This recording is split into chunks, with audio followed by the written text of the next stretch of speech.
CBN की प्रस्तुति और आप देख रहे हैं एक नई जिंदगी।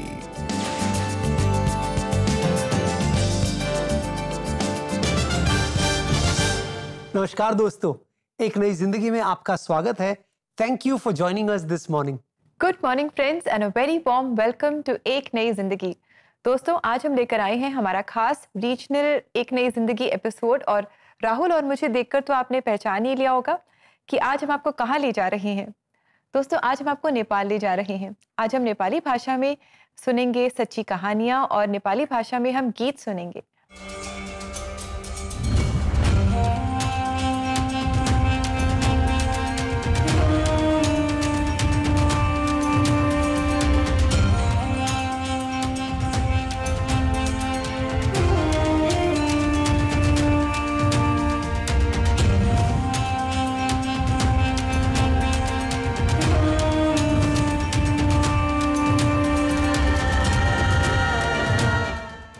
रिबेका, कुछ साल पहले मुझे नेपाल जाने का सौभाग्य मिला था और उसके बाद मैं कई बार गया हूँ।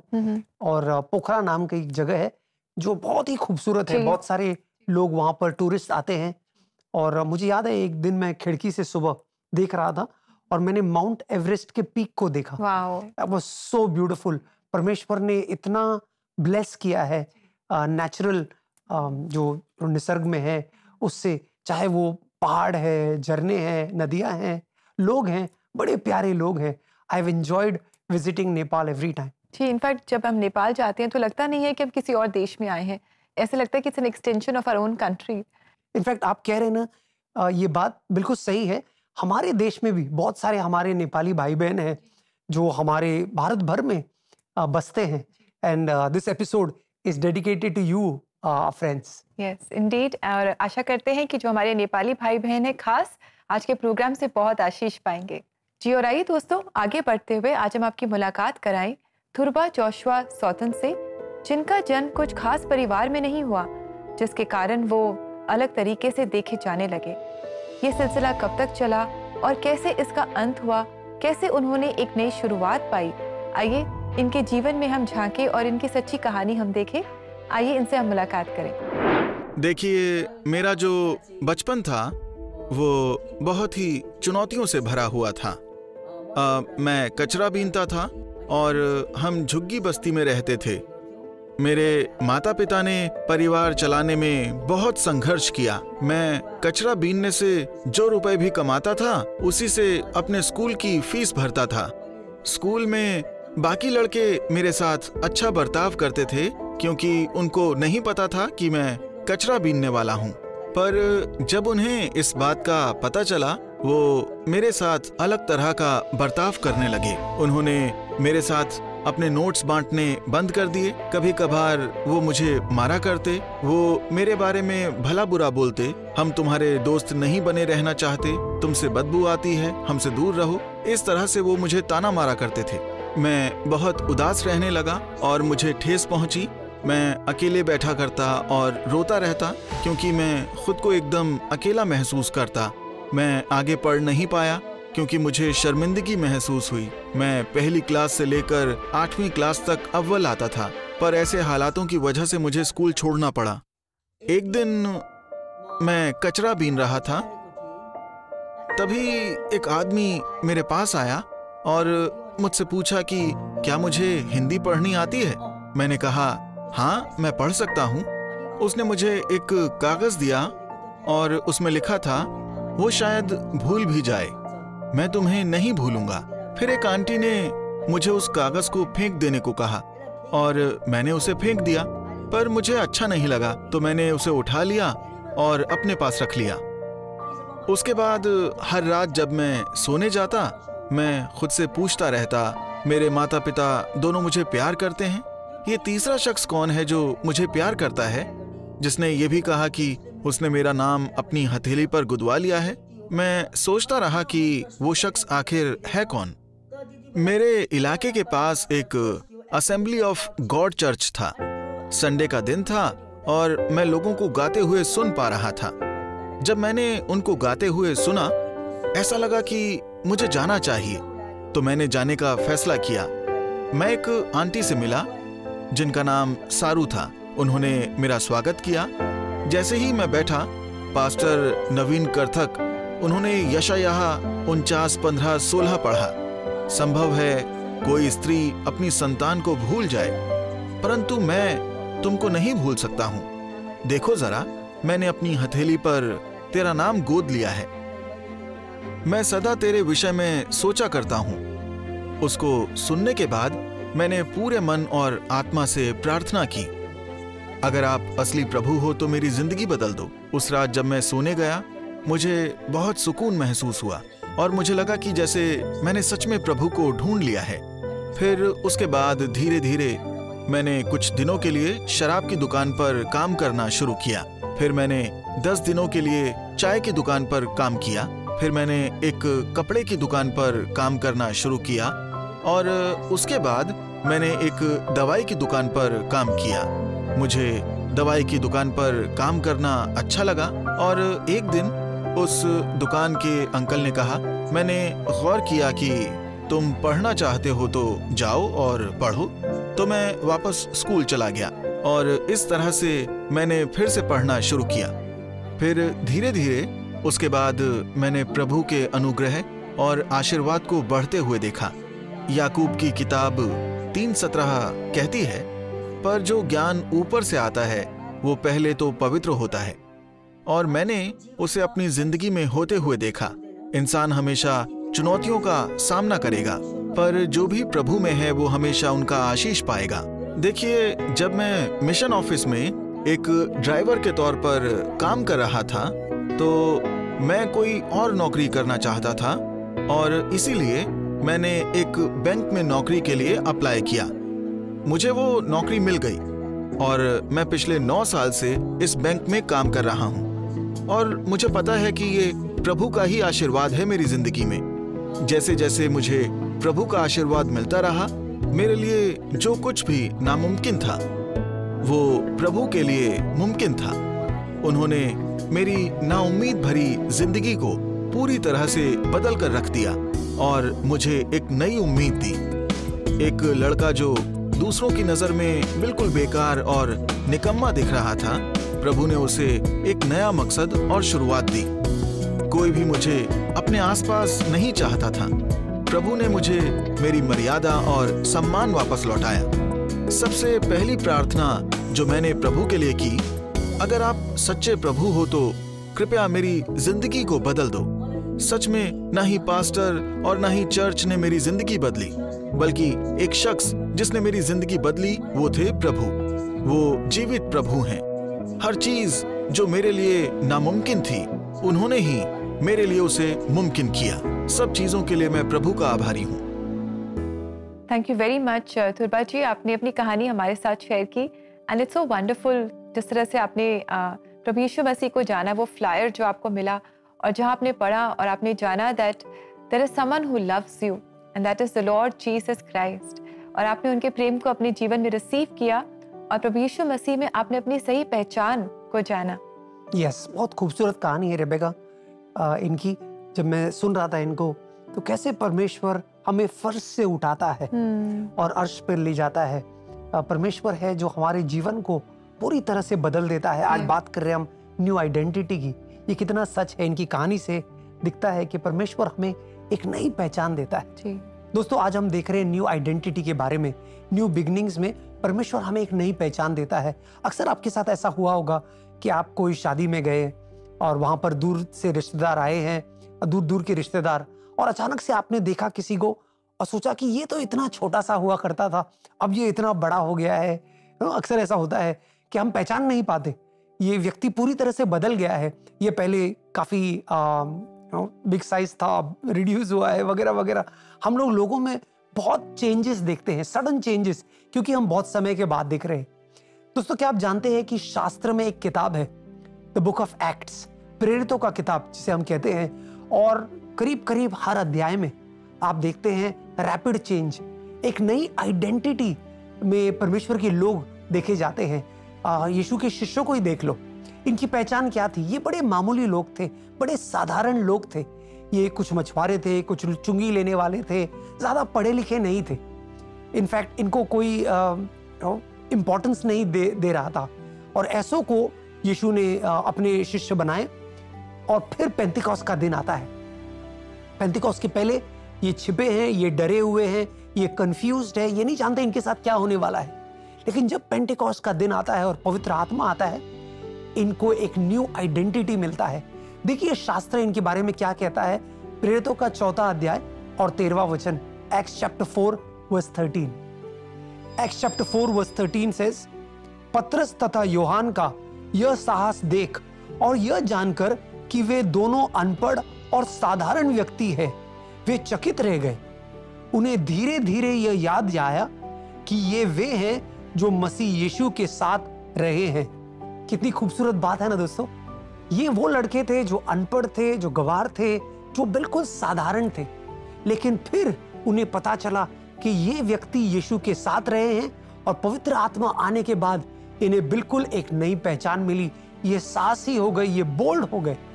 दोस्तों आज परमेश्वर आपसे भी कह रहा है, आपके जीवन में गॉड न्यू बिगिनिंग्स लेकर आ रहा है, नई शुरुआत लेकर आ रहा है। शायद आप ऐसे व्यक्ति होंगे जो शर्माते हुए, डरे से, सहमे से हैं, लेकिन आज जैसे आप यीशु के करीब आए, यीशु के वचनों को पढ़े, पवित्र आत्मा को अपने जीवन में कार्य करने दें, आप भी देखेंगे कि आपके जीवन में एक नई पहचान होगी। लोग आपको पहचानेंगे नहीं, लोग कहेंगे अरे पहले तो ये ऐसा रहा करता था, लेकिन आज देखो ये कितना बदल गया है। परमेश्वर आपके जीवन में एक बदलाव लेकर आ रहा है। Yes, so wonderful friends। पतरस और यूहन्ना की ये पहचान थी कि that they had been with Jesus। परमेश्वर होने दे कि हमारी भी ये पहचान हो, लोग हमें देख करके, हमें जान करके ये जाने कि वो लोग हैं who have been with Jesus। यही हमारी पहचान हो दोस्तों। और आइए हम मिलकर प्रार्थना करें। जो भी हमारी रिक्वेस्ट है हम परमेश्वर के पास लेकर के आएँ। और CBN प्रेयर लाइन में आप हमें कॉल कर सकते हैं, अपनी प्रेयर रिक्वेस्ट आप हमारे साथ शेयर कर सकते हैं, because we love to pray for you. हमारा नंबर है 9910401010। यस, प्लीज हमें कॉल कीजिएगा दोस्तों, हमें आपके कॉल्स का इंतजार रहेगा। अब समय है छोटे से ब्रेक का। जब ब्रेक से लौट कर आएंगे तो हम आपको एक और सच्ची कहानी दिखाने वाले हैं, तो कहीं जाइएगा नहीं, हमारे साथ बने रहिए।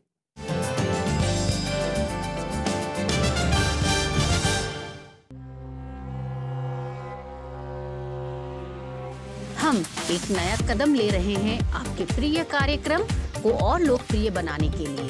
एक नई जिंदगी में अब होगा देश के कोने कोने से रीजनल कंटेंट। हर बुधवार देखिए क्षेत्रीय भाषाओं के गीत, सच्ची कहानियां और उस क्षेत्र पर फोकस।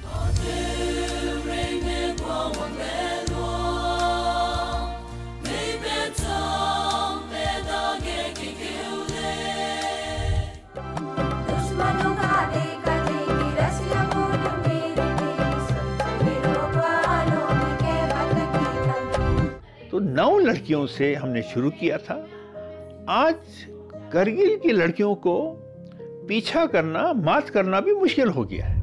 मेरे बाप को बोलियो में जाके को भाई तेल से मेरे को इतनी शांति मिल गई, तो जड़ में दुआ होई तो बड़े जाऊं तो मेरी पूरी बीमारी कट सके। अब हमारा चूल्हा जल गया है और केक बनाने से पहले हम तवे को इस चूल्हे पर रखेंगे और इस तवे के ऊपर हम रेत डाल देंगे। ये गरम रेत अवन के सेक का काम करेगी। अब हम अपनी पतीली को उठाकर इसके ऊपर रख देंगे पौने घंटे के लिए। तो बने रहिए एक नई जिंदगी के साथ कलर्स टीवी पर सुबह 6:30 बजे और साथ ही इसे आप CBN इंडिया यूट्यूब पर भी देख सकते हैं।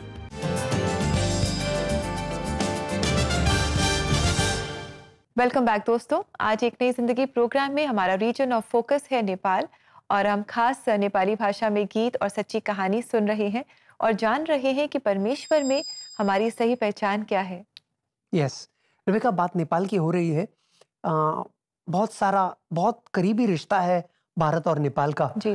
बहुत अच्छे पड़ोसी है और इनफैक्ट इतना भी कि हमारे मिलिट्री में, हमारे फौज में एक रेजिमेंट है, गुरखा रेजिमेंट, जहाँ पर कई सारे हमारे नेपाली भाई शामिल होते हैं और साथ मिलकर हम जंग लड़ते हैं। So that is been wonderful. ये बताता है कि दोनों देशों में कितना मेल मिलाप है। जी, और हमारी यही प्रार्थना है कि परमेश्वर की आशीषें नेपाल देश पर भरपूर हो और ये देश बहुत तरक्की करे और परमेश्वर को जानने वाला ये देश हो। और आइए दोस्तों आगे बढ़ें और आज हम एक बहुत ही खूबसूरत एक और सच्ची कहानी देखेंगे। तो आइए हम आपकी मुलाकात कराएं रोशन लेप्चा से, जिनकी माँ जब ये सिर्फ 2 साल के थे तब गुजर गईं और इनके पापा मिसिंग थे। ऐसे समय में जब ये अपनी पहचान के साथ स्ट्रगल कर रहे थे, आइए देखें कि इनके जीवन में क्या हुआ। आइए इनकी सच्ची कहानी हम देखें और ये खास आपके लिए लेकर आए हैं हमारे प्रोड्यूसर अभिनय प्रसाद।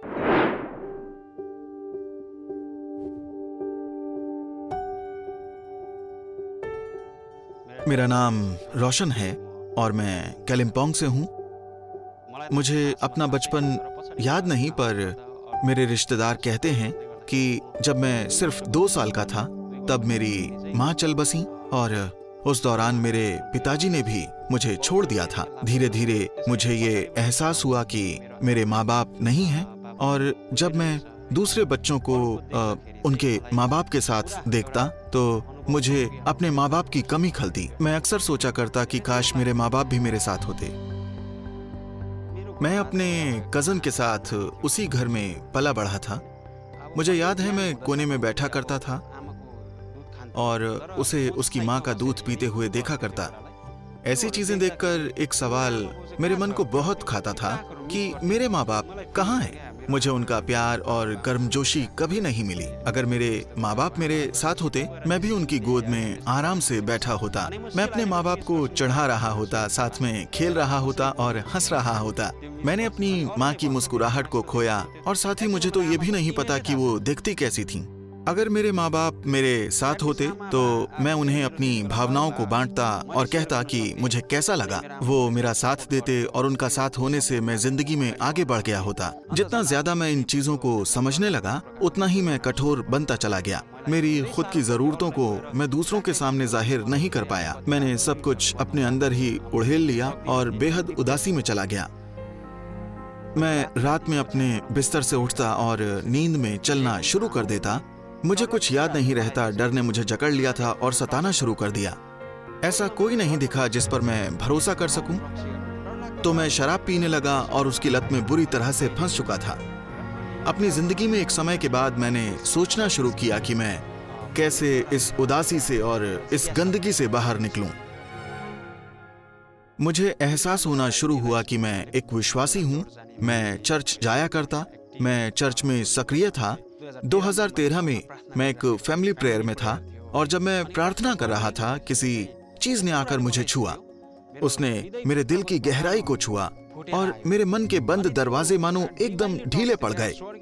वो असीम स्पर्श था, ऐसा मानो स्वर्ग का स्पर्श हो। सभी तरह की बेचैनी और बोझ मेरे मन से छूटने लगे। वो असीम शांति जो मैंने महसूस की, उसकी कोई तुलना नहीं।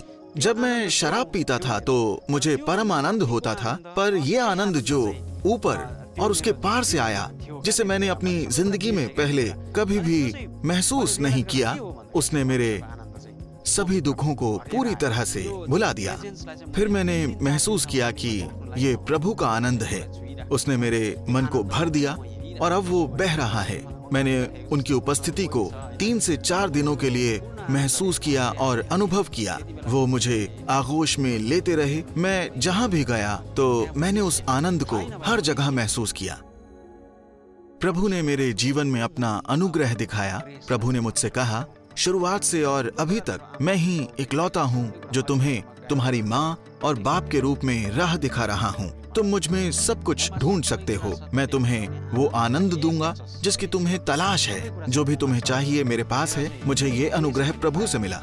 उस पल से मेरी जो अपनी दर्द भरी तलाश थी अपने माँ बाप को लेकर, वो मैं भूल चुका था, क्योंकि मैंने अपने स्वर्गीय माता और पिता को ढूंढ लिया था। मुझे अनुभव हुआ जैसे स्वर्ग में मैं अपने पिताजी के दाएं हाथ पर हूँ। प्रभु दरअसल स्वस्थ सुख के प्रभु हैं और आप कभी भी उनकी उपस्थिति को नहीं भूलेंगे और आप कभी उस आनंद को नहीं भूल सकेंगे। आपको प्रभु में ही एक नया जीवन दिखेगा और वो हर चीज आपके लिए नई कर देंगे। जो भी उन्हें पाना चाहता है वो उन्हें जरूर ढूंढ लेगा। थैंक यू वेरी मच रोशन जी, आपने अपनी कहानी हमारे साथ शेयर की। Thank you, God bless you. And हमने देखा कि कैसे आपने अपनी सही पहचान प्रभु यीशु मसीह में जानी, एंड जो कमी आपके जीवन में आपके पेरेंट्स के आपके पास ना होने से आई, वो कमी परमेश्वर ने पूरी करी। बिल्कुल दोस्तों, हमें याद रखें कि हमारा स्वर्गीय पिता है, तो चाहे जो भी रिश्तों में जो भी घटी है वो हमारा परमेश्वर पूरी करता है अपनी प्रेम को हम पर उंडेल कर। जी बिल्कुल दोस्तों, और अगर ऐसी ही सच्ची कहानियां आप दोबारा देखना चाहते हैं या और नेपाली कंटेंट से आप इंकरेजमेंट पाना चाहते हैं तो क्यों ना आप CBN नेपाली फेसबुक पेज को विजिट करें। दोस्तों अब समय छोटे से ब्रेक का। जब ब्रेक से लौट कर आएंगे तो हम हमारे पड़ोसी देश नेपाल के लिए प्रार्थना करेंगे, हमारे नेपाली भाई बहन जो हमारे देश में रहते हैं उनके लिए भी प्रार्थना करेंगे और आपके लिए भी प्रार्थना करेंगे जो चाहते हैं कि एक न्यू आइडेंटिटी हम परमेश्वर में पाना चाहते हैं। आपके लिए भी प्रार्थना करने वाले हैं, तो कहीं जाइएगा नहीं, हमारे साथ बने रहिए।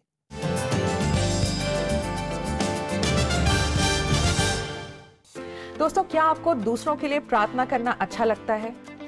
CBN प्रेयर लाइन पर रोज हजारों लोग प्रार्थना के लिए कॉल करते हैं। You can stand in this gap and pray for them in English, Hindi or your regional language. To sign up as a prayer line volunteer, go to www.cbnindia.org.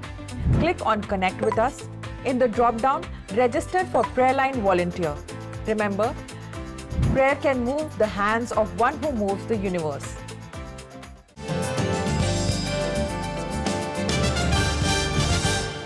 Welcome back दोस्तों। आज के regional episode में हम हमारी new beginning series में जान रहे हैं कि कैसे हम परमेश्वर में अपनी सही पहचान को पा सकते हैं और इस नई पहचान के साथ हम एक नई शुरुआत कर सकते हैं। बिल्कुल दोस्तों, हमारे पास हमेशा एक मौका रहता है, परमेश्वर हमें एक अवसर देता है कि हम नए सिरे से शुरुआत करें, एक नई पहचान। जब हम यीशु मसीह को जानते हैं तो हमें एक नई पहचान मिलती है। The old has gone, the new has come, शास्त्र कहता है। हम एक नई सृष्टि है और इसी को लेकर हम प्रार्थना करने वाले हैं आपके लिए। और साथ ही साथ शास्त्र ये भी कहता है कि अपने पड़ोसी से अपने समान प्रेम करो। तो आज हम प्रार्थना करने वाले हैं हमारे पड़ोसी देश नेपाल के लिए और उन नेपाली भाई बहनों के लिए जो हमारे देश में बसते हैं। तो आइए दोस्तों मिलकर प्रार्थना करते हैं। स्वर्गीय पिता, हम धन्यवाद देते हैं कि हमें एक नया वजूद मिला है, एक नई पहचान मिली है तुझ में प्रभु। पहले हम अंधकार के लोग थे, लेकिन आज हम ज्योति के लोग कहलाते हैं प्रभु। धन्यवाद प्रभु कि तूने हमें चुना है, तूने अपने प्रेम से हमें भरा है प्रभु। हमें एक नई पहचान दी है, हमें एक नई समझ, एक नई सोच से तूने भरपूर किया है प्रभु। आज हम एक न्यू क्रिएशन है, एक नई सृष्टि है प्रभु। धन्यवाद इस नए पहचान के लिए। इस नए पहचान की सच्चाई में हम अपना जीवन व्यतीत करें प्रभु। पीछे मुड़कर ना देखें, लेकिन आगे तेरे पीछे हम दौड़ते जाएं। साथ ही साथ प्रभु हम प्रार्थना करते हैं हमारे नेपाली भाई बहनों के लिए जो हमारे देश में बसते हैं प्रभु। तेरी आशीष का हाथ उनके ऊपर हो प्रभु, उन्हें तरक्की और कामयाबी के पथ पर ले चल। और हमारा पड़ोसी देश नेपाल पर भी प्रभु तेरी कृपा दृष्टि बनी रहे प्रभु, तेरी शांति उस देश में बनी रहे। ये दुआ हम यीशु मसीह के नाम में करते हैं, आमीन आमीन आमीन। दोस्तों याद रखें कि परमेश्वर आपके साथ है, आपको नई पहचान देता है और आपको नए नजर से परमेश्वर देखता है। पुरानी बातें बीत गई हैं, देखो मैंने सारी चीजें नई की है। तो इस नए में हम जिए। और आइए दोस्तों देखिए कि आज हमारी पहचान के बारे में परमेश्वर का वचन क्या बता रहा है।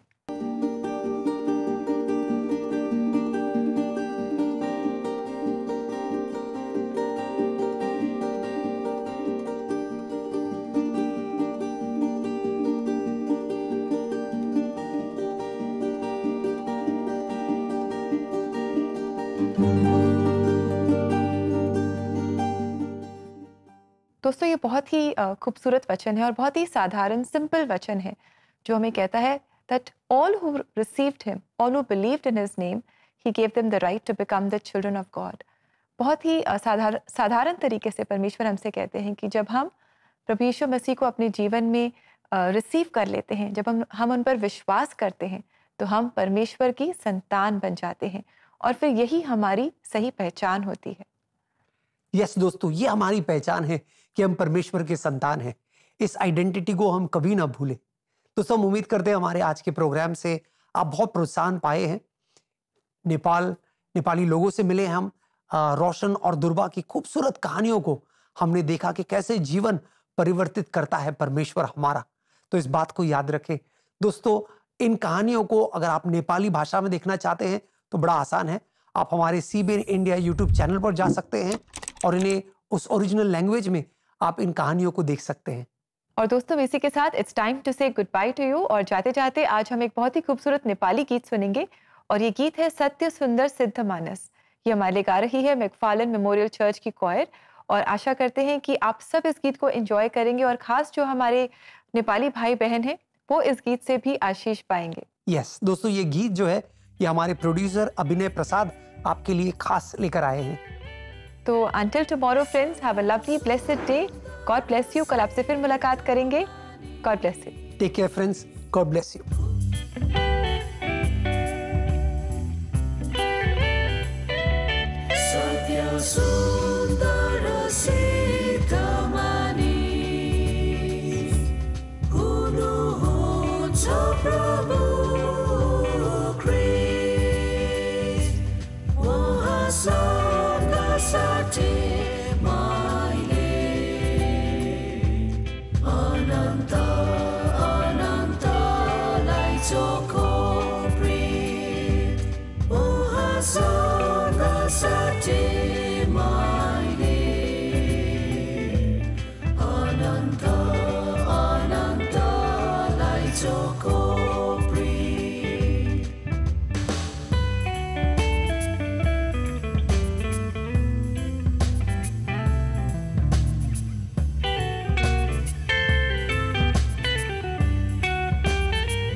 Sundara